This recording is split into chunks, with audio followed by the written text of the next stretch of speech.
বড়সকলে অস্তিত্বৰ কাৰণে অধিকাৰৰ কাৰণে মৰ্যাদা স্বাভিমানৰ কাৰণে আত্মমৰ্যাদাৰ কাৰণে আমি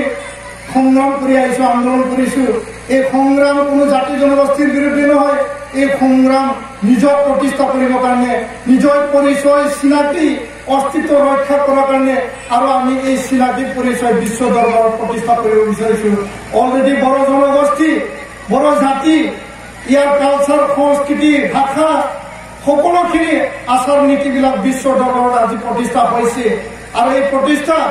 এই আন্দোলনৰ যোগেদি সংগ্ৰামৰ যোগেদি গণতান্ত্ৰিক অহিংসা সংগ্ৰামৰ যোগেদি আমি পাবলৈ সক্ষম হৈছো বড় জাতিৰ অস্তিত্বৰ সংগ্ৰাম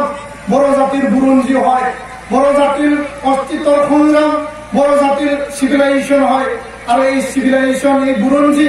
ইতিহাসত জীয়াই থাকিব এইটো সোণৰ আখৰেৰে সদায় এইটো বিশ্বৰ ইতিহাসত বড় জাতি জীয়াই থকাৰ যি অস্তিত্ব সংগ্ৰাম এইটো সদায় লিপিবদ্ধ হৈ থাকিব এই কথাটো মই আজি এই জাগাত ক'বলৈ পাই সুখী হৈছো কাৰণ আমি সেই সংগ্ৰামৰ যোগেদি সেই এটা নহয় দুটা নহয় তিনি তৰপীয়া সংগ্ৰামৰ যোগেদি আমি কিবা নহয় কিবা এটা পাইছো আৰু বিনা সংগ্ৰামত বিনা আন্দোলনত বিনা মানে কষ্টৰে কোনো আমি এটা বস্তু এটা অধিকাৰ এটা সমস্যা কেতিয়াও আমি সমাধান পোৱা নাই সকলোখিনি সমাধান অধিকাৰ বড় জাতি জীয়াই থকাৰ কাৰণে আমি সংগ্ৰামৰ মাজেদি আমি পাইছো আৰু এই সংগ্ৰামত